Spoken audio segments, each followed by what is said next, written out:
Bueno, gracias por la presentación.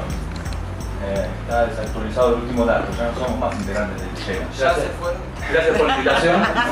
Cuando nos invitaron ahora, en este momento presentamos oficialmente, somos integrantes de un nuevo lugar que se llama IF, Investigaciones del Futuro, que acabamos de fundar y que el 25 próximo de noviembre hacemos la apertura oficial en la localidad de San Martín, cerca de la Universidad Nacional de San Martín. Y estamos súper felices de eso. Amigos.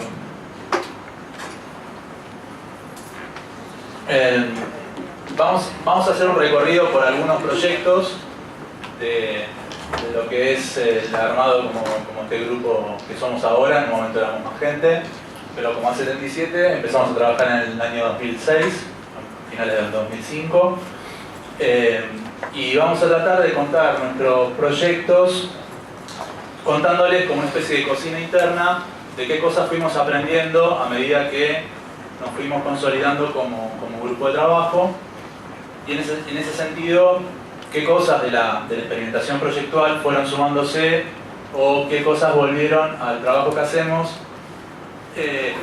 algo que nos es cercano como identidad y que fuimos construyendo como una identidad de grupo.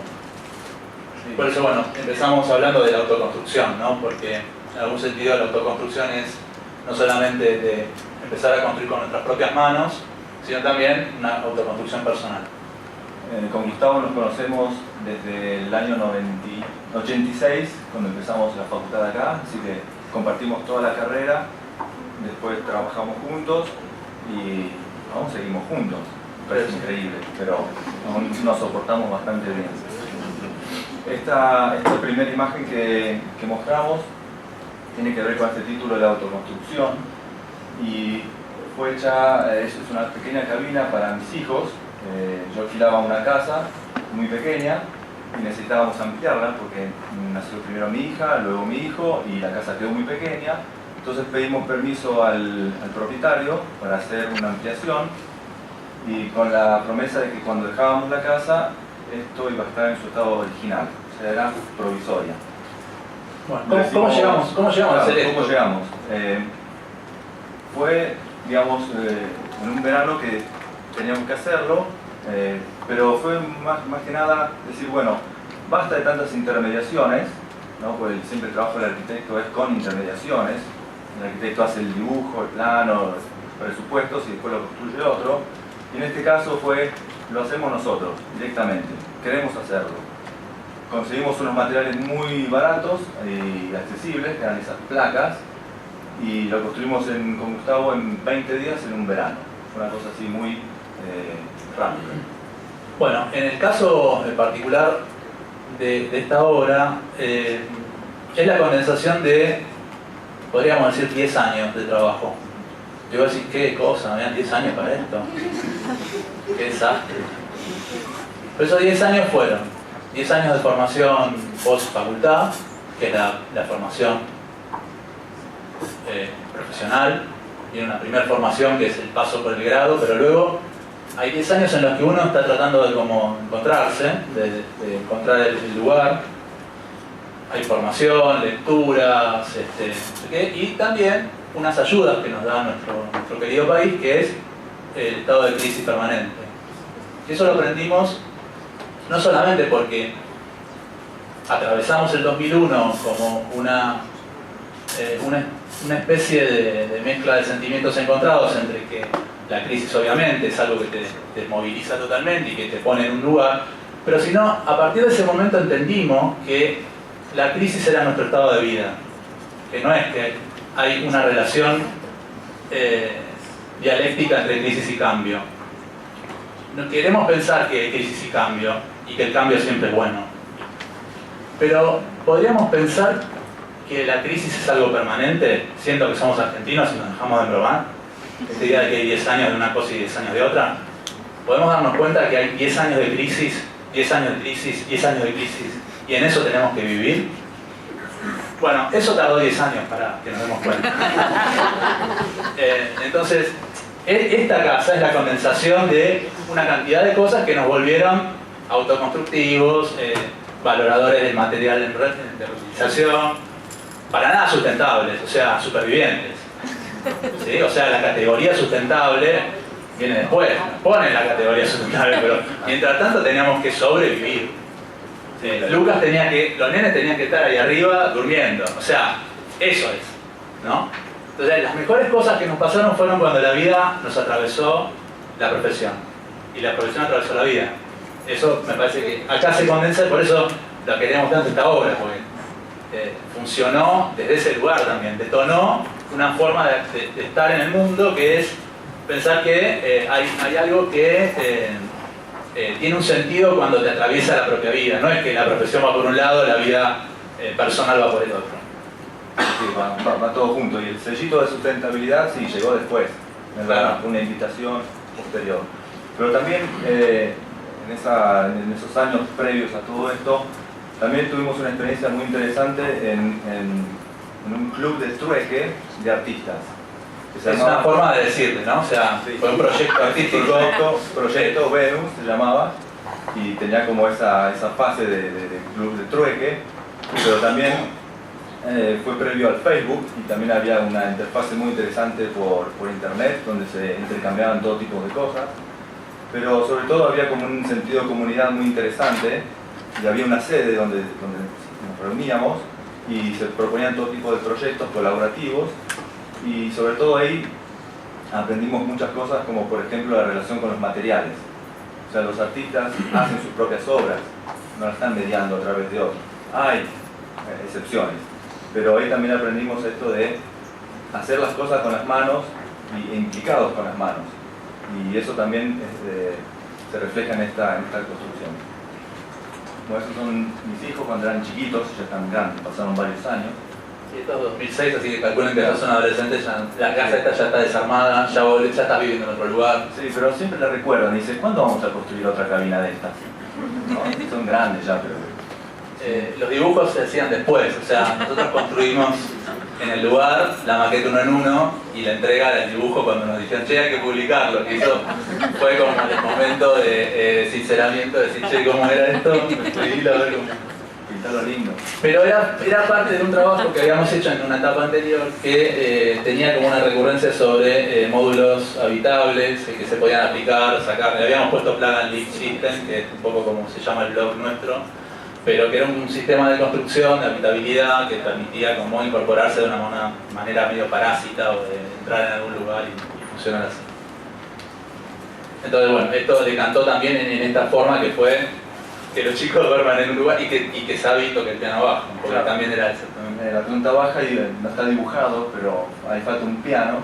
Pero no se iban a criticar los arquitectos si entraba el piano porque así no hay lugar. Ahí. No, pues un piano chiquito, un piano pequeño. Pero bueno, esa era la historia.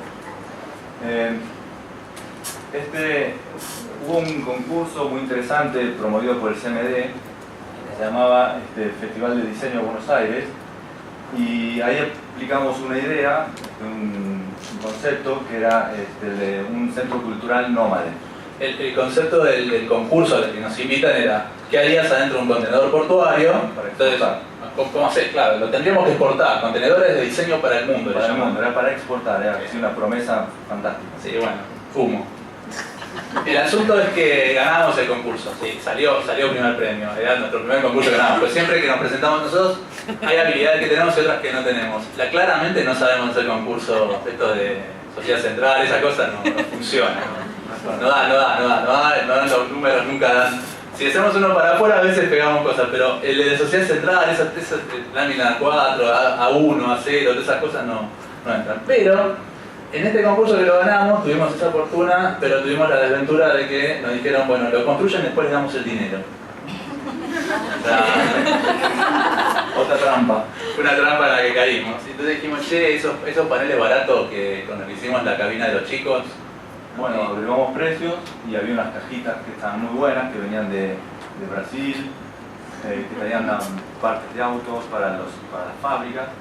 Bueno, digamos, la que habíamos usado para la cabina era General Motor Brasil, pero eran las placas de cajas grandes. Y acá vimos que había unas cajas que eran unos módulos que habitualmente están acostumbrados a estas cajas a estar adentro de contenedores, con lo cual la modulación daba perfecto, pero lo que empezamos a dar cuenta es que las cosas, o que los materiales que nosotros usábamos, y si estos materiales estaban preformados, contaban con ya esa preforma con inteligencia propia, ¿no? Si los pones parados, armás una barra; si los pones acostados, armás un banco o una biblioteca; si los pones apilados, armás una estantería, no sé, ese tipo de cosas.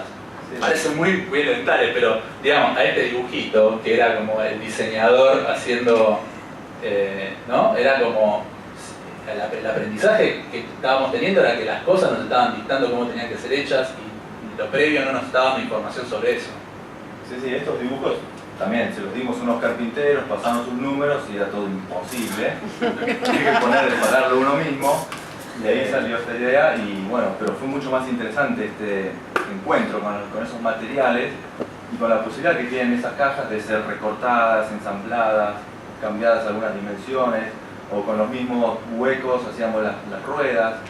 Pero digamos, también lo hicimos en pocos días en el patio de la casa de Gustavo. Bueno, eso fue nuestro primer taller. Pero el tema es este: a medida que vamos teniendo cajas, se va transformando la idea de que éramos un estudio a hacer un taller de construcción, ¿no? Entonces, ¿dónde guardar las cosas? ¿Qué hacer con las cosas? ¿Cómo es la logística? ¿Cómo nos movemos con eso?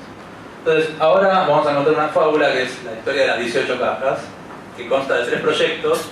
El primer proyecto es este, que es el contenedor, en el cual nosotros nos animamos a decir, bueno, es un centro cultural que llega a cualquier lugar de necesidad, se instala, digamos, la hipótesis de trabajo sobre esto.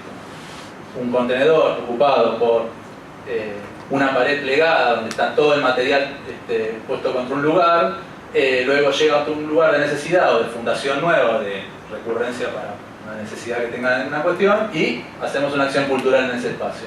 Entonces lo que nos propusimos fue, bueno, hagamos una programación durante la semana que esté en el CMD con diferentes acciones que demuestren la versatilidad de ese mobiliario dentro de ese espacio. No se puede. No se puede. No. Porque es diseño para mirar. Sí. Solo para la segunda cosa que aprendemos es el diseño para mirar, y no se toca. Es para exportar, ¿no? Es para exportar y no se toca.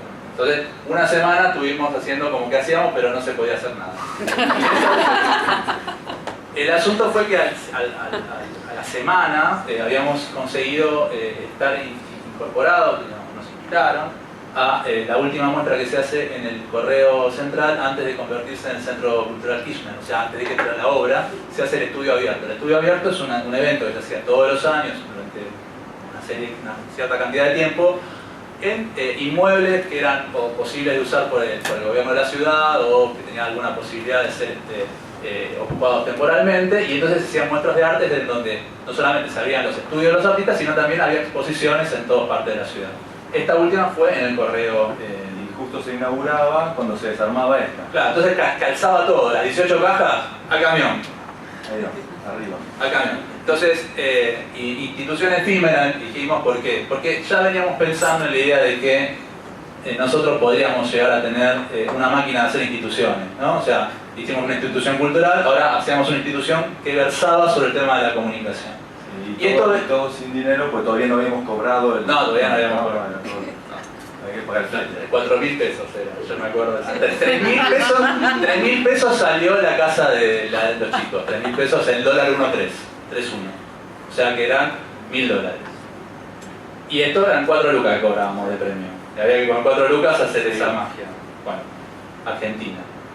Y nosotros estábamos en crisis, entonces como el argumento funcionaba. Entonces, vamos con el camión que era el mejor flete que nos tocó usar. Y llegamos al lugar y armamos las 18 cajas de otra manera que tuvieran que ver con la pertinencia de armar un espacio de comunicación. Entonces era lo suficientemente flexible como para armar diferentes escenas referidas a la comunicación durante una semana determinada. Y esto en un ámbito, digamos, del arte, donde pudimos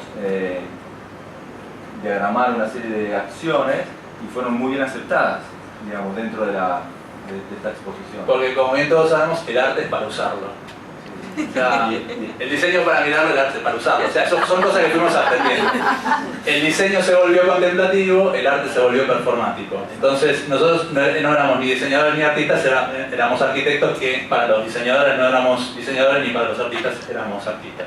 Entonces, todo eso confluyó en la confusión que todavía seguimos siendo.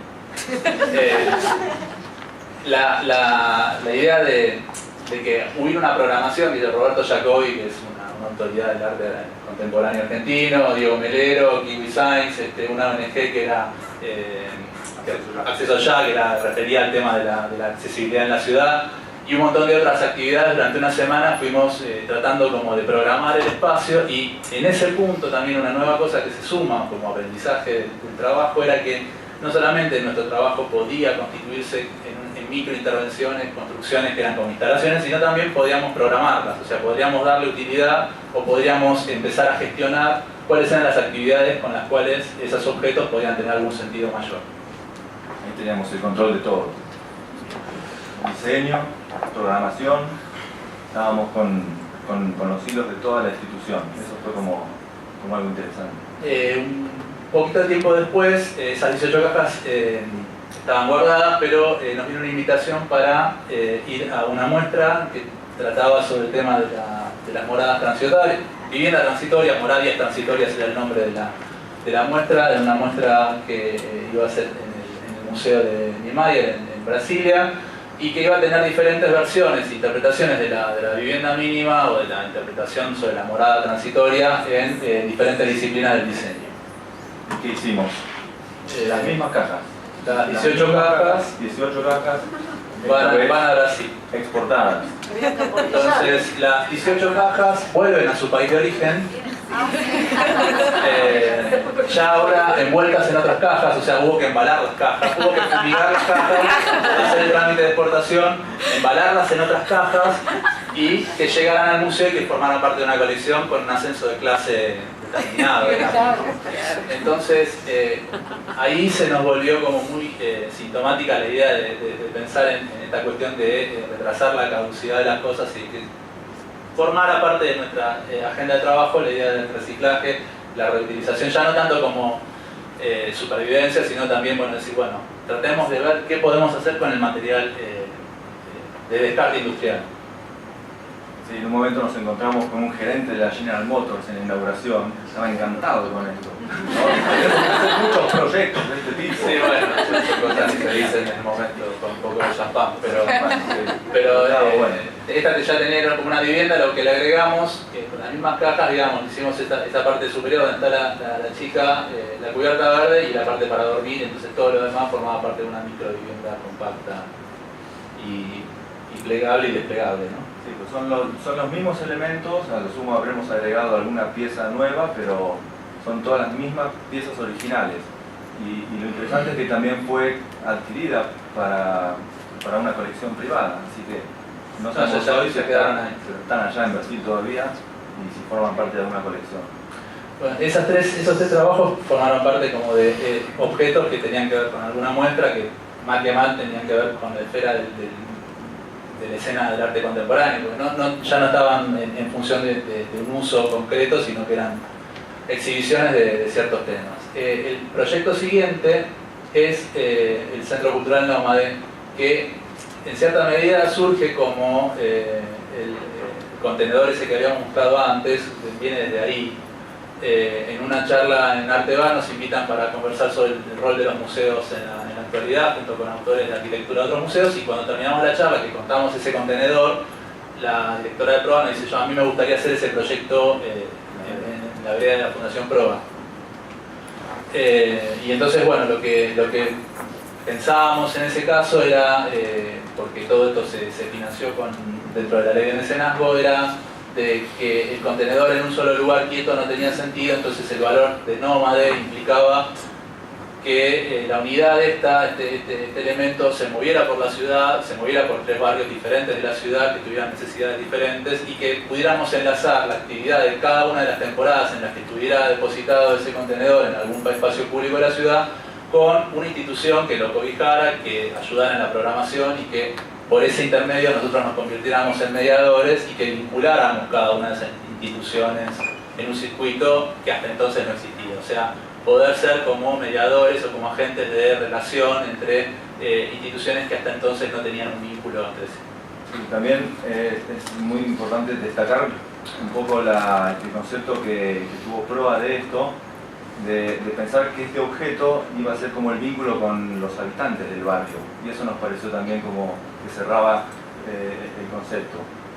Se dieron originalmente iba a funcionar para un solo verano, pero tuvo como un éxito con los chicos del barrio y con las familias iban, pero recorrían la exposición interna, pero después se quedaban haciendo cosas y pensando lo que habían visto, ¿no? De la mano de un grupo de pedagogos. Sí, es el grupo de educadores de Proba que trabajó con la programación de este espacio. Nosotros trabajábamos en 3 bloques de construcción de contenidos. Por un lado, todo lo que te referido al arte contemporáneo tenía que ver con la Fundación Proba, lo referido con el diseño tenía que ver con el Centro Metropolitano de Diseño y básicamente los destinatarios del Centro Metropolitano de Diseño eran las escuelas públicas de la zona del barrio de Barracas, o sea, en 3 barrios, La Boca, Barracas y Parque Patricios. Y durante el invierno hacíamos una temporada en la que estábamos ya con el tema del frío, también era más difícil de trabajar, entonces lo teníamos bajo nuestra custodia en el Chela, en el Parque Patricios, y hacíamos actividades relacionadas con lo tecnológico y con la producción de otro tipo de insumos que en estas programaciones no aparecían. Para poder pensar todos estos talleres, ahí también nos vinculamos con gente de otras disciplinas. Conocimos a Mercedes Sánchez, que colaboró mucho con nosotros en talleres que tenían que ver con lo audiovisual, y un montón de gente, o sea, el equipo es grande para mencionar y recordar, pero fueron todas experiencias sumamente lo que fuimos haciendo a partir de ahora era como construir equipos de trabajo en cada uno de los proyectos que empezaron como a formar parte de una familia, digamos, en algún punto que, bueno, no vamos a contar todos los proyectos hasta el final, pero el último proyecto, que es el Gran Aula, es el que termina como de cerrar toda esta situación de construcción de equipos de trabajo en espacio público. Lo que sigue es lo que venía en paralelo, ¿no? A la par de esa primera infiltración en tejido que era la casita, la ampliación del cuarto de los chicos de los hijos de Lucas, empezaron a haber otros encargos que tenían poco que ver y que fueron básicamente a lo que arquitectura doméstica del espacio privado se refiere, que fueron ampliaciones de viviendas preexistentes. Este es un pequeño PH metido en el medio de una manzana construida bastante densa, y es el PH más pequeño que hemos visto en Buenos Aires. Es este techo que está abierto así, con la habitación del fondo y la cocina que está ahí abajo. El otro es el vecino, es el del fondo, pero el que nos tocó, o bueno, nuestro cliente nos pedía hacer algo, era con esto que está acá, que era muy pequeño, y esa es una vista interna de ese típico techo de aluminio que es articulado. Y acá usamos otro de los módulos que habíamos pensado en aquel momento cuando hicimos el catálogo de unidades. El sistema Plan and Lease System, este era uno de los módulos y lo adaptamos al tamaño de esa pequeña construcción. Concretamente era ampliar, como no podíamos expandirnos en superficie hacia los costados, fue ampliar la altura, entonces fue como una especie de cascarón o de caparazón que permitía el acceso de luz y el recorrido de la luz solar a lo largo del día y tener una terraza en el último nivel. Entonces el trabajo fue un trabajo en corte, ¿no? Como en altura, donde iban apareciendo las diferentes partes de la pequeña unidad de vivienda, ¿no? Ahí está, fue justamente conquistar la terraza con un living, una habitación y una terraza nueva por arriba, y tomando también la parte de arriba del pasillo con un baño. Lo que sigue es una versión semejante pero con un poco más de ambición por parte de un amigo que había sido cliente en un momento, que fue un amigo porque salió bien la primera casa. La segunda casa que nos piden, ya hubo un aprendizaje de esa relación, de la relación de construir con el otro una especie de escrito. Y cuando llegamos a la primera reunión, ellos tenían un paper de 10 hojas con lo que querían, escrito ya. Tenían el programa, tenían todo lo que ella, digamos, era como una relación casi en rojo y en negro, que ella y él, y como esa cosa de lo que decía cada uno, y ya tenían como un código de escritura, y entonces empezó a aparecer algo que tal vez es algo deseable, que construir con esa relación con el otro de una cierta construcción de intereses comunes. En todos los proyectos que vimos, por lo menos en el Centro Cultural Nómade, en este que estamos viendo ahora, hay dos formas de relaciones, pero tienen que ver con la construcción del diálogo como una especie de fuerza de proyecto, ¿no? Como una fuerza de proyecto. Sí, en este caso, bueno, como dice Gustavo, ya habíamos construido una ampliación para una casa anterior que tenían y ellos ya habían aprendido bastante de esto de imaginar cosas sobre las preexistencias, sobre todo, ¿no? Pues siempre era también otro pH que le hicimos una construcción de madera por arriba. En esta segunda casa que se compra, bueno, en ese programa que cuenta Gustavo, había todo tipo de caprichos de él y de ella, y un capricho de él era que quería tener una pileta en la terraza, ¿no? Y una pileta grande. Una para ser largos. Sí, para despertarse la Un mañana. bloque de 15 metros que tenían que ser largos, era muy largo, era raro. Claro, porque primero tenían el programa mientras buscaban terrenos, ¿no? Entonces después, bueno, hubo que hacer todo un tipo de adaptaciones. Pero bueno, esa era la pileta, entonces esta es la estructura de la pileta, que es como una especie de puente que cruza de medianera a medianera, y que originalmente también la habíamos presupuestado en hormigón, porque claro, hay que sostener agua allá arriba, hay que hacerla en hormigón. Pero cuando llega el presupuesto era también imposible de pagar, ¿no? Mi Hernán dijo, che, esto no lo puedo pagar. Y entonces, bueno, la posibilidad de hacer esta vivienda tiene que ver con, de vuelta, volver a los materiales de reutilización industrial. Entonces están todos los perfiles que están viendo acá, armando ese puente, tienen que ver con perfiles recuperados, y todo lo que fue apareciendo en la casa tuvo que ver con cómo rescatar elementos de reutilización para una vivienda. Sí, esta es un poco de esa misma imagen, ahora cambiada. Lo que antes era el patio se convertía como en un vacío, el patio crecía en la planta alta hacia lo que van a ver a la derecha, y la idea de una casa de un lote tan corto implicaba la posibilidad de tratar de borrar los límites de la casa y tratar de ver los árboles de la calle desde el último rincón del lote, de modo de poder ampliar desde las perspectivas y de las diagonales una forma de entender el dispositivo de estructura que estábamos montándole arriba de lo preexistente. Y la pileta, que aparece como una situación visible dentro de ese caparazón metálico, con los fenólicos que son los que hacen el tope o el borde de lo que era la pileta. No tiene losa, digamos, es una madera con una capa de compresión, con una malla, no hay una losa ahí sobre esa pileta. Sí, pero fue todo producto también de que tuvimos suerte de que esa construcción que estaba abajo tenía una estructura de hormigón que no estaba a la vista, pero cuando empezamos a romper un poco para descubrirla, apareció una estructura de hormigón y ahí pudimos montar la estructura de hierro. Después nos enteramos que todos esos hierros eran de la cancha de Chicago, una tribuna que se había desarmado y la encontramos. No, pero ves las barandas eran de la General Paz, o sea, eran de la... O sea, pues fuimos a parar un corralón en Avellaneda, me acuerdo. Sí, en las afueras de Buenos Aires está lleno de corralones con materiales de muchas casas muy interesantes que se demuelen prácticamente todos los días y todas van a terminar ahí en los desarmaderos. Y bueno, todo lo que son esas barandas es toda una compra de una partida que era de los puentes peatonales de la General Paz, que se habían demolido, y es todo hierro macizo, o sea, no hay nada de esto. Varilla maciza de hierro. Sí, se vende por peso, no por el diseño que tiene. Claro, por la historia económico, por eso también. Claro.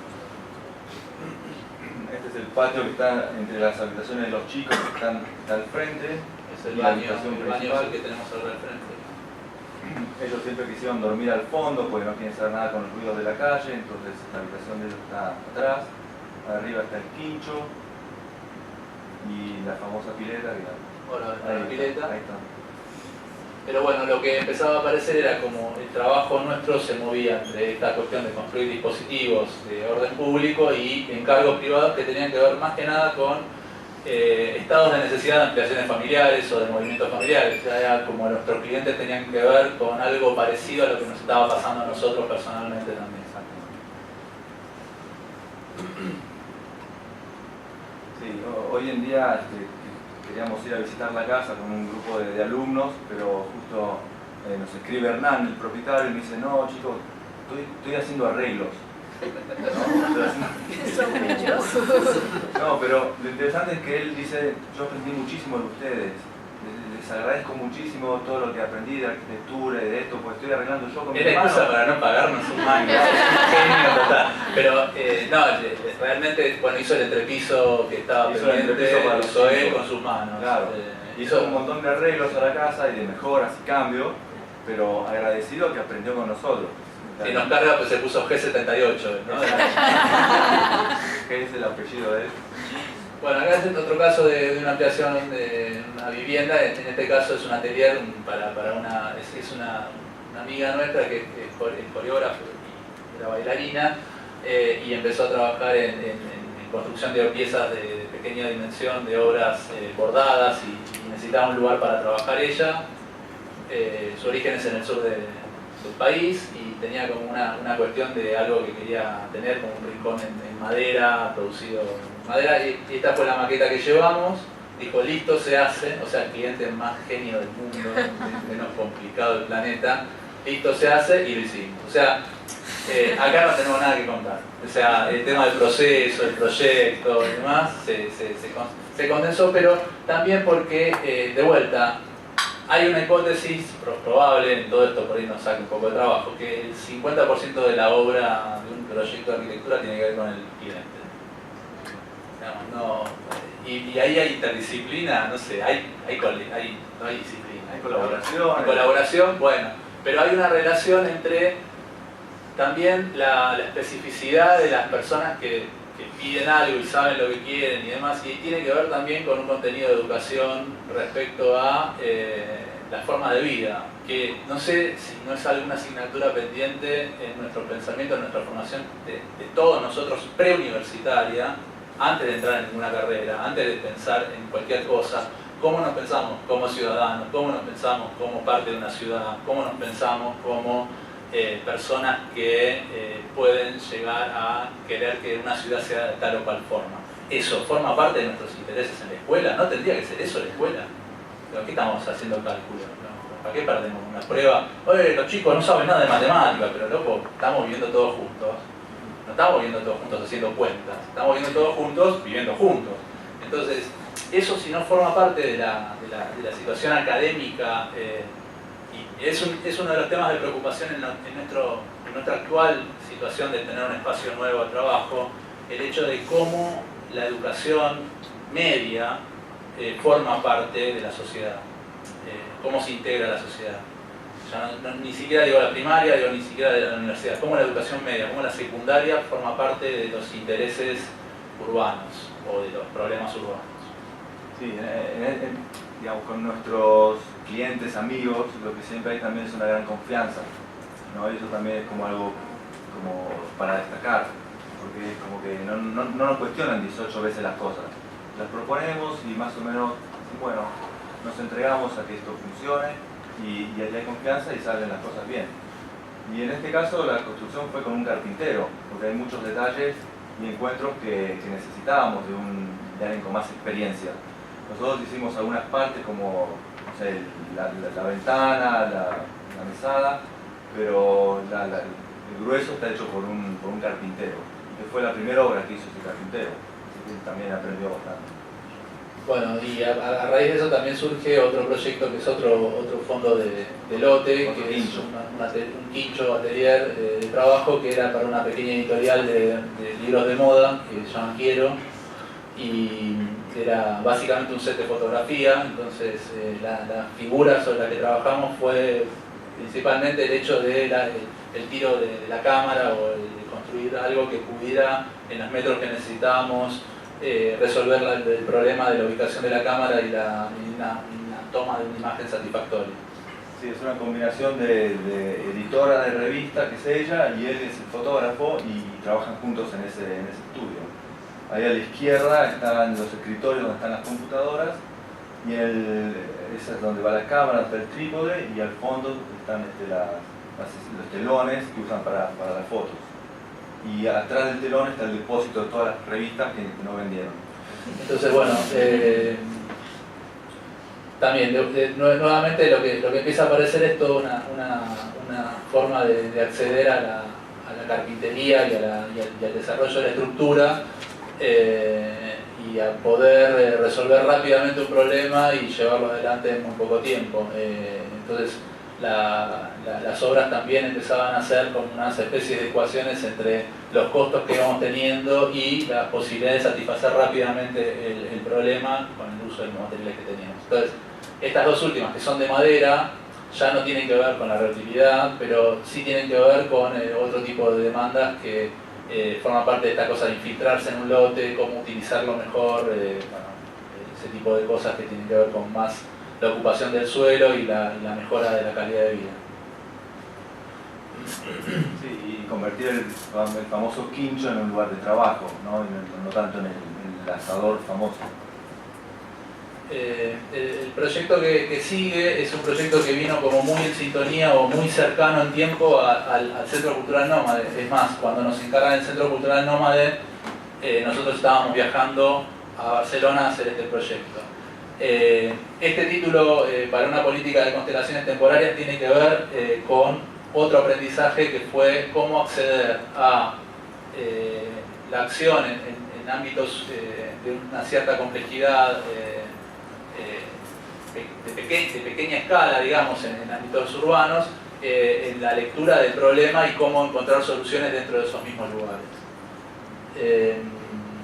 El proyecto se llama Huicanchalán, ya explicaremos el nombre, pero bueno, queda en Mataró, cerca de Barcelona, a pocos minutos, es una localidad importante cerca de Barcelona, dentro de Cataluña, y tuvo como nacimiento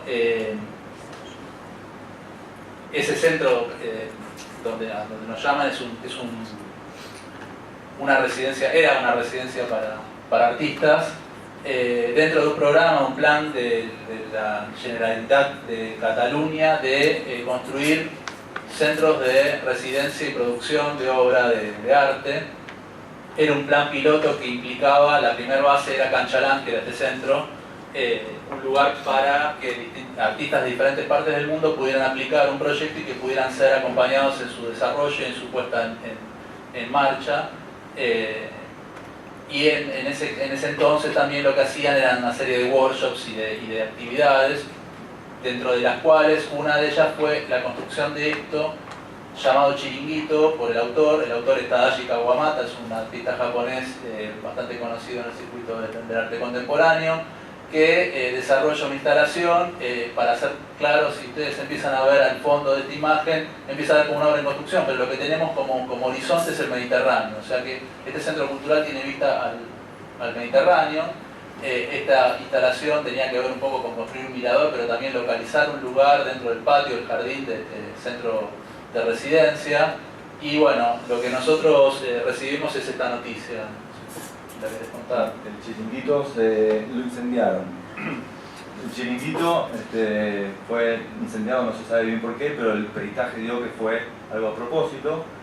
Entonces nos llaman o nos piden que pensemos cómo recuperar este Chiringuito que se había convertido en un centro simbólico de la institución, ¿no?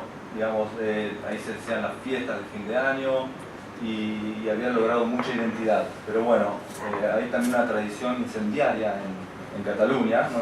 Tiene unas fiestas como medio medievales, salvajes, que prenden fuego cosas. Sí, pero no necesariamente tenía que prender fuego. No, pero quizás una práctica previa, pero digamos, estaba así, incendiado, ¿no? Solo quedaron los caños y algunos palets y algunas maderas como para ver y recuperar. Bueno, por ese entonces, de todas maneras, España estaba con todavía una buena capacidad de producción de proyectos de interés, uno de los cuales era esta red de centros de producción y de residencia. Segundo tema, presten atención a el Hotel Ibis, sería esa construcción que empieza a aparecer ahí, y 1, 2, 3 grúas.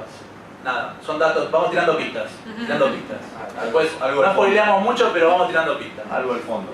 Y va tapando la vista mediterránea. Figura y fondo. Figura y fondo. Este incendio tenía también la idea de decir, bueno, ellos sabían que estábamos pensando en unidades móviles y en elementos que tuvieran que ver con acceso al espacio público, entonces nos dicen, pueden reinterpretarlo, pero también pensando en que haya algún elemento que pueda acceder al espacio público de todo esto que ustedes piensen. Bueno, segundo capítulo tenía que ver también con vénganse a ver, a estudiar un poco el terreno, y en ese lapso en el que ustedes estén, podemos elegir a alguien que sea un colaborador que los ayude a desarrollar, mientras ustedes estén afuera, también una parte que tuviera que ver con una coautoría o una producción compartida. Y nosotros, bueno, elegimos a alguien que terminó siendo un gran amigo nuestro, que es Pau Faus, que es un arquitecto catalán, un gran director de cine, en este momento tiene premios por el documental sobre Ada Colau, que es la alcaldesa de Barcelona. El documental se llama Alcaldesa y lo recomendamos porque implica muchas cosas muy actuales de la renovación política, del rol de la mujer, de montones de cosas. Nosotros pues amigos no tiene nada que ver con la charla, pero lo queríamos decir. Un chivo. Entonces, lo que hacemos fue un primer mapa que tiene que ver con esta idea de constelaciones, ¿no? Como decir, bueno, ¿cuáles son aquellos puntos que están dentro de la cartografía de lo inmediato de ese centro cultural que a nosotros nos resultan de interés o que por lo menos nos llaman la atención, y cómo hacer que esos puntos en conexiones entre sí puedan desarrollar un proyecto? Entonces, la hipótesis es, los problemas seguramente puedan llegar a tener su solución dentro de esos mismos lugares donde ocurren. O sea, esa sería la hipótesis de partida con la que contamos. Y entonces aparece una columna a la derecha que casualmente tiene que ver con las instituciones que estaban del otro lado de esa calle, de las cuales este centro de residencia no tenía vinculación. A 10 metros a la izquierda, algo que ellos llaman de isallería, pero que en realidad es un centro de separación de residuos. La mercancía, una de las mercancías de estas sociedades donde valoran la basura es precisamente la basura. A diferencia de como en Argentina se hace el tratamiento de residuos, no entra en un circuito de reutilidad. Esto, una vez que entra puertas adentro de esa separadora de residuos, forma parte de lo que las industrias recuperan para su vuelta a incorporarse al sistema productivo. Luego una serie de instituciones que están en el medio, y después Pago con nosotros y el Caguamata, que es el tipo que está incendiado, y este simple punteado que es el predio donde estaba el centro de residencia, y esta L que es donde estaba el elemento que fue prendido fuego. Sí, este centro tiene también viviendas para residir, justamente. Eso es algo como muy interesante, porque los artistas pueden vivir mientras desarrollan sus proyectos, ¿no? Los proyectos que han aplicado y que han sido seleccionados. Bueno, la fórmula de las residencias se ha multiplicado, se ha reproducido, y es uno de los elementos dentro del sistema de producción del arte más visitado. Lo que estaba bueno era ver cómo hacer que los residentes que estaban también formaran parte de este equipo, que hubiera gente que pudiera colaborar dentro de todo este proceso, y en ese sentido contamos con la colaboración de una colectiva catalana, digo colectiva como nos enseñaron nuestras amigas la otra vez, se llama Salonias. Son un grupo de 5 chicas, que una de ellas es Melichet, que está en el medio, que es un grupo feminista en esa época que todavía no estaba tan en auge la situación, que trabajaba mucho en términos de arte contemporáneo, pero también su ocupación en las vacaciones de verano era la de trabajar en colonias de vacaciones con niños, con lo cual lo que conversando con ella salió era cómo podríamos hacer, bueno, finalmente salió la idea de hacer un taller con los niños del centro de educación del barrio de enfrente, muchos de ellos con dificultades de aprendizaje o con dificultades de inserción debido a su condición de inmigrantes. Cómo hacer para con ellos construir el programa de necesidades, o sea, cómo producir con ellos una idea de qué es lo necesario para ese lugar nuevo que se tenía que producir. Sí, era como un workshop previo donde ellos también se preguntaban qué hacer con ese chiringuito incendiado, ¿no? Esa era la pregunta que guiaba un poco el taller. Y ahí apareció una cuestión lateral que era también cómo ellos valorizaban lo que se reutilizaba. Ellos empezaron a construir con cartón, empezaron a trabajar en la reflexión de cómo eran sus propias realidades en sus propias casas. Acá hay unas como representaciones de sus realidades en sus propias casas. Empezaron a aparecer temas que en la escuela no estaban apareciendo y que formaron parte de un insumo también para las maestras que ellos tenían todos los días. Sí, pero para estos trabajos siempre se ponían unos sombreros que eran los que las inspiraban, ¿no? Sí, tenían esas gorras con medias, pero eran los gorros que se ponían cuando llegaban para estar inspirados y tener buenas respuestas. Bueno, entonces finalmente lo que nosotros recibimos cuando llegamos a Barcelona es el programa de necesidades pegado en la pared, el fruto de ese bollo, ¿no? Queremos que se transforme el chiringuito en un teatro, en un museo, en un cine, en una sala de conciertos y en un dragón. Esos son todo el programa de necesidades que nos está dando. La del dragón es la más fácil. Y a la par nosotros habíamos armado un taller, y este es otro de los aprendizajes que que fuimos teniendo a lo largo del tiempo, que era construir diseñar un taller abierto, una especie de workshop de construcción colectiva, en donde trabajemos la parte del diseño también, en grupo, abierto no solamente a arquitectos y diseñadores, sino también a interesados en ciencias sociales, o en cine, o en términos, o en disciplinas humanísticas, y había poco tiempo, había 10 días para poder producir, construir y rehabilitar ese artefacto. Entonces operaba como una especie de un ámbito de convivencia, casi como un reality o una cosa así, donde teníamos poco tiempo para terminar con algo. Sí, y había que conseguir materiales y bueno, ahí Bauhaus hizo una gestión muy interesante con ese lugar que estaba al lado, que contaba Gustavo recién, donde estaba lleno de materiales, pero que como forma parte de algo privado no se podía tomar. Pero Pau consiguió un permiso para que los residentes de este centro cultural puedan tomar esos materiales y utilizarlos en sus construcciones y sobre todo en este taller. Ahí conseguimos un montón de cosas y sobre todo aparecieron esas 3 casas rodantes, que también fue otra gestión de Pau, que estuvo yendo a distintos campings de la Costa Brava, donde vienen muchos europeos del norte con sus caravanas, las dejan clavadas ahí varios veranos y después directamente las abandonan o las dejan como parte de pago por los terrenitos de los campings. Entonces las conseguimos por pocos euros. Bueno, el resultado es que al poco tiempo se habían asustado la gente del centro cultural, porque habíamos convertido un patio solamente con un incendio en una especie de caravana gitana, campamento gitano, con una mesa larga donde estábamos todo el tiempo comiendo y hablando qué íbamos a hacer, y el tiempo corría. ¿Y el fondo? ¿Te faltó decir algo del fondo? Bueno, sí, van prestando atención al fondo, ¿no? Spoiler alert. Ya empieza, apareció ahora. Antes se veía el mar. Tenemos ya 5 grúas. Bueno. Mientras tanto, había como toda una dificultad, que era cómo ponernos de acuerdo, como cada uno se sintiera cómodo en lo que estuviera haciendo, que cada uno construyera, que tuviera algo de su interés que estuviera haciendo y que a la vez todo eso se convirtiera en un interés común. Entonces, eso también fue como parte del aprendizaje, del desarrollo de una experiencia de muy corto tiempo. Sí, en reuniones donde se discutía un poco qué hacer con cada una de las caravanas, qué ubicación iban a tener, qué modificaciones se le podían hacer según los materiales que habíamos conseguido. Había como una lectura casi de la borra del café sobre el tema de qué había quedado en pie, entonces quedó ese plano inclinado, lo bajamos y entonces subimos una caravana a la planta alta.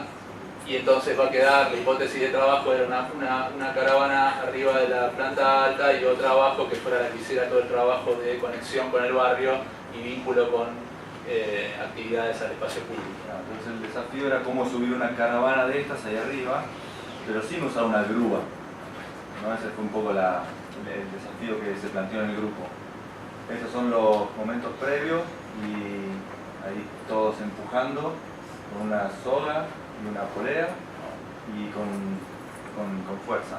Hasta el director del centro se sumó al empuje. Como verán, todos los elementos que van apareciendo aquí tienen que ver con elementos rescatados, o bien dentro de lo que está en las casas rodantes antiguas o del terreno de al lado, ¿no? Esos caños que aparecen ahí como pérgolas.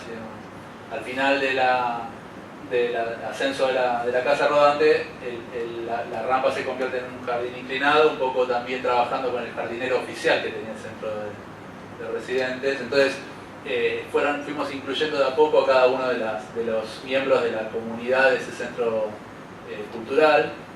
Y después, a mitad de camino, cuando vimos que no sabíamos, porque teníamos 2 objetivos: por un lado, inaugurar este espacio como parte del cierre del año, donde venían a tocar bandas que ya estaban contratadas, que hacían giras por el Mediterráneo, y otro día, el día anterior, inaugurarla en el espacio público, con lo cual también había que contar con cierto campo de acuerdo. Y acá es la visita del centro de vecinos, que es muy importante. Ya se elige, se votan los centros de vecinos, o sea, como tiene un carácter casi de representación. Y ellos propusieron el programa, propusieron el lugar, lo aceptamos y empezamos a trabajar junto con ellos también para que durante el año ellos pudieran tener acceso a esa casa rodante, que formaran parte también de su agenda el uso compartido con ellos. Claro, hay una caravana que es la que está abajo, que esa tuvimos que conseguir la habilitación para poder salir con el auto y dar vueltas por la ciudad y poder ir a este espacio que nos proponía la gente de la sociedad civil. Un poco de resumen fotográfico de ese día de inauguración en espacio público, con hasta incluso proyección de películas que salían del techo al estilo dragón, ¿no? Porque también tenía como una forma de proyectar desde arriba y tenía otras posibilidades de uso, de películas que filmaron varios de los integrantes del workshop que se dedicaban al cine. Entonces hicieron documentales con los vecinos de la zona hablando de los temas de integración y de relaciones entre ellos. Una gran comilona, el grupo de hip hop del barrio, ¿no? Todas esas cosas muy popular.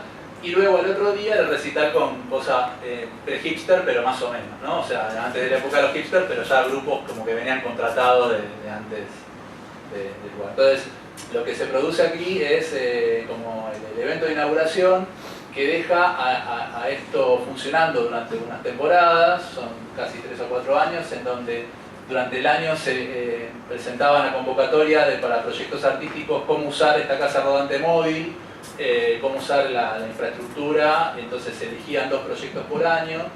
Contamos uno de ellos que es Zona Intrusa, que es una biblioteca ambulante que trabajaba con escuelas y con gente de tercera edad a lo largo de todo el territorio catalán.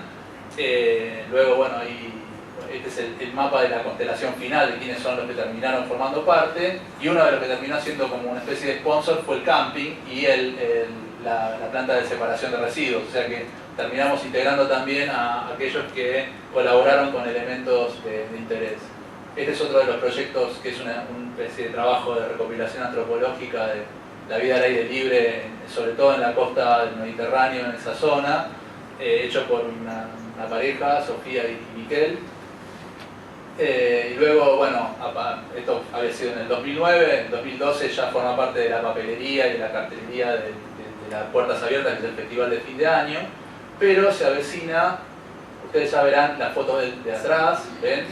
Ya hay 9 grúas, y bueno, burbuja explotó, burbuja económica, burbuja financiera explotó, adiós a Canchalá. Entonces el centro cultural, fruto del recorte de la cultura, que es lo primero que se recorta cuando hay una crisis económico-financiera, de la cual la cultura no tiene nada que ver, digamos. Los bancos no tienen nada que ver con todo esto, pero los que pagan los platos rotos son los centros culturales. Y entonces un poco la fábula, la otra la de Yoyo Cajas, esta es la fábula de la burbuja, en donde terminamos con la campaña para que no cierren el centro cultural y demás, y el hecho de que una estructura que había nacido como tal vez provisoria ante una institución no efímera sino permanente, termina siendo al revés, ¿no? Termina quedando la instalación y la institución termina cerrando. O sea, otra especie también de lectura sobre la fragilidad de las instituciones y de la capacidad que por ahí podemos tener como individuos de formar nuestras propias instituciones, aunque cortas, por ahí útiles, y las podamos pensar y las podamos soñar. Bueno, ya estamos terminados el de ladrillo, ¿verdad? Se fueron las grúas. Se fueron las grúas, después esto lo fueron mostrando como parte de catálogos de artefactos en el espacio público, o en el Santa Mónica, diciendo que no había pasado nada, que se había abierto Canchalán, total, a Mataró no va nadie. Entonces lo llevaron a la Rambla y lo mostraron como que era parte de la nueva escena del gobierno del PP, que fue el gobierno que sustituyó a la anterior gestión en Cataluña. Luego, bueno, ahora vino Ada Colau y un poco trata como de sustituir esta situación, si bien tienen un flor de lío en su política de separación con el resto de España. Para ir terminando, hay 2 proyectos que queremos contar, que son como por un lado una devolución del proyecto que vimos recién. Sí, esto fue en el barrio Piedrabuena. También hay justamente necesitando más espacio para guardar nuestros materiales, las cajas y todo eso. Conocimos un centro cultural que se llama Piedrabuenarte, que es un viejo galpón que formaba parte del obrador del barrio Piedrabuena, que fue tomado por unos chicos del barrio y transformado en una especie de centro cultural autogestionado. Entonces con ellos hablamos y les propusimos la idea de hacer un taller con las Salonier, talleres que habíamos conocido en España, y con Pau Faust, porque habían conseguido un pequeño subsidio para poder aplicar en este proyecto. Y ahí hablamos con las escuelas que están cerca de este centro cultural, también para traer chicos que conozcan el lugar y activarlo y relacionarlo con estas instituciones. Nuestra necesidad de tener un espacio de trabajo nos hizo llegar hasta el Galpón Piedra Buenarte como un lugar que nos cobijó durante un par de años, y una forma de devolverle esa gentileza que tuvieron era como ofrecer un proyecto de construcción de infraestructura que ellos inmediatamente encontraron como útil la idea de hacer un patio de juegos donde ahora había un baldío. En ese momento había un baldío con vidrios y los chicos se podían lastimar y demás. Entonces, bueno, la idea de poder producir un patio de juegos nos ponía en una situación, de nuevo, de, primero, vínculo con temas referidos a la infancia. Segundo, la posibilidad de volver a trabajar con el equipo con el que nos sentimos cómodos.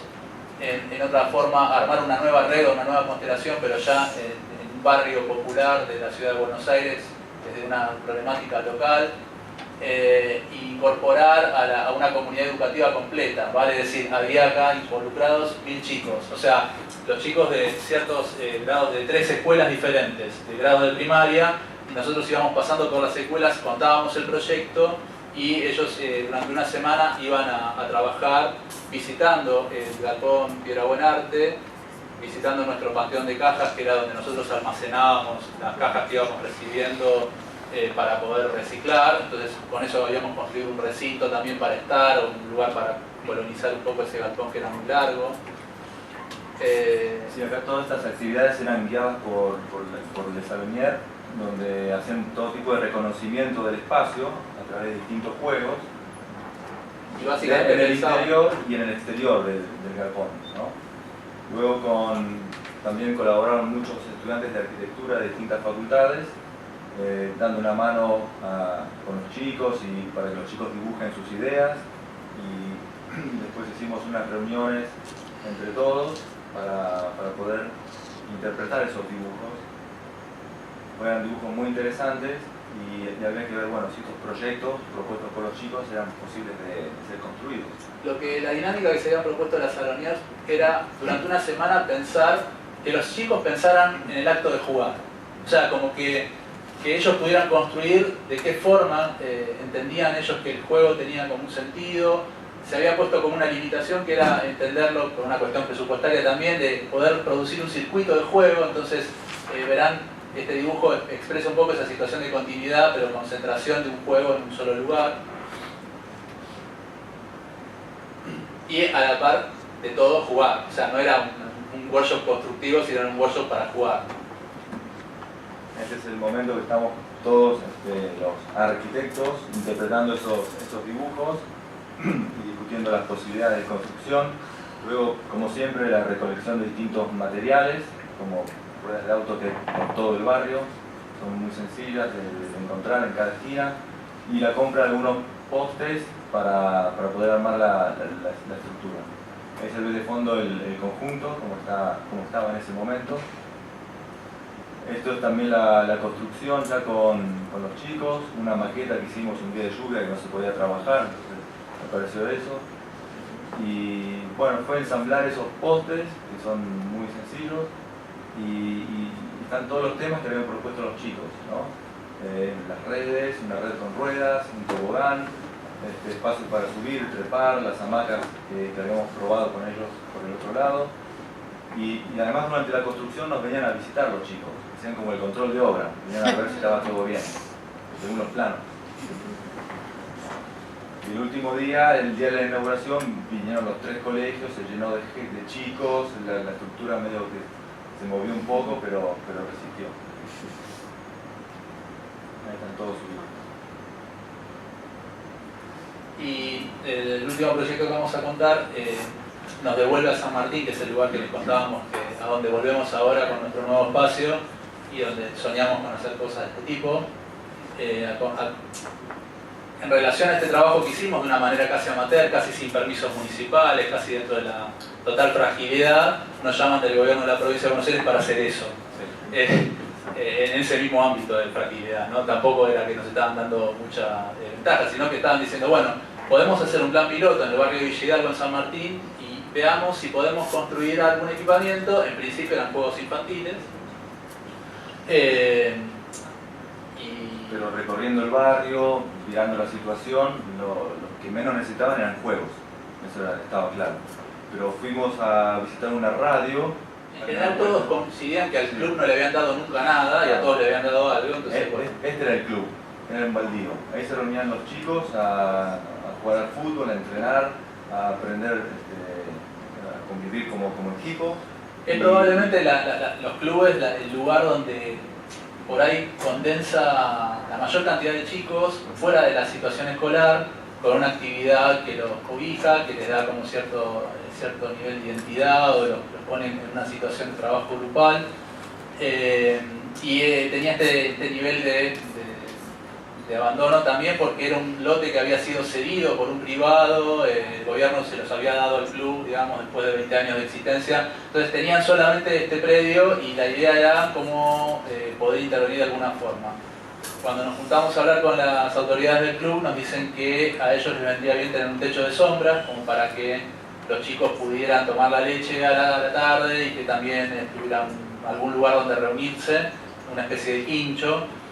Por otro lado, para que ellos pudieran jugar de local en ese club, necesitaban la cancha y los vestuarios, con lo cual también había una posibilidad de ver de qué forma se podía llevar al máximo objetivo todo lo que nos estaban pidiendo. Sí, a la vez ellos habían cedido una parte del terreno para guardar unas máquinas de una empresa que estaba haciendo toda la red cloacal en el barrio. Entonces habían logrado como un intercambio que esa empresa les iba a hacer la cancha. Claro, entonces está la posibilidad de hacer coincidir este programa. Esto fue un programa que dentro del Ministerio de Infraestructura de la provincia tenía fondos del Programa de Naciones Unidas para el Desarrollo, y eso nos obligaba a no utilizar material reciclado, sino entrar en una licitación pública que tardó cerca de 6 meses. Entonces, en 6 meses hubo que hacer todo el proceso de compra, de selección y de compra del material, y luego esperar y programar un workshop como el que contábamos antes, en el cual durante 10 días construimos lo que vamos a mostrar ahora. Sí, pues para esto también hicimos una convocatoria abierta a estudiantes de arquitectura, vinieron muchos chicos de distintas facultades como siempre, y también un poco con esta tecnología de los postes de eucalipto, se hizo muy rápido y a la vez estaban construyendo la cancha con hormigón. Y este es el día de la inauguración, con todas las familias de los chicos, se hizo un partido, se hizo un asado, o sea, fue un día de fiesta, estrenaron la remera recién diseñada, pintaron la cancha. Eso fue después cuando pintan la cancha, y la posibilidad de, bueno, nosotros por un lado empezar a entender ahora que ya el workshop podía ser un proyecto académico, que podíamos pensar en trabajar desde la facultad o con estudiantes también en una situación de cercanía con una necesidad concreta y ante una demanda proyectual o de construcción definida. Y entonces, bueno, todavía en ese caso hay mucho por pensar y por conversar para volver a eso lo más posible de ser realizado. Para nosotros fue una coyuntura muy particular y nuestra idea es tomarlo como un modelo de trabajo un poco más extendido en el tiempo. En ese verano sí hicimos los juegos que nos parecieron como que también podían formar parte, todavía había presupuesto para poder hacerlos, así que también de vuelta hicimos juegos infantiles con los chicos que tuvieran alguna vinculación con la práctica del fútbol o con el entrenamiento de los chicos del club. Entonces el planteo fue desarrollar una especie de grado de tribuna para los padres de un lado y un juego con trepadoras y elementos que podían tener que ver con la destreza en el fútbol para los chicos desde el otro lado. Sí, ese dibujito que vimos antes era una pared con unos agujeros que después la construimos ahí, que es para hacer puntería con la pelota, ¿no? Estaba muy bien, una buena idea. Y entonces sí, es tribuna, es trepador, digo, tiene un montón de funciones en un mismo artefacto. Y creo que hay una foto donde está toda la gente subida y mirando el partido, los chicos jugando por atrás. Esto es en el momento de la inauguración también, pero con la gente. Este es el momento de un partido de fútbol donde están los padres tomando la tribuna por asalto. Un poco la imagen que cierra la charla. La charla tiene, nosotros el trabajo nuestro, contamos cronológicamente, esto termina en el 2013-2014, 2013 en realidad. Todo lo demás tiene que ver con todas estas cosas que fuimos aprendiendo en estos proyectos. Por eso lo que les queríamos contar era este aprendizaje en este tiempo que nos permitió como desarrollar una cantidad de superaciones a proyectos que fueron como reescribiéndose unos a los otros, uno por encima del otro. Bueno, muchas gracias.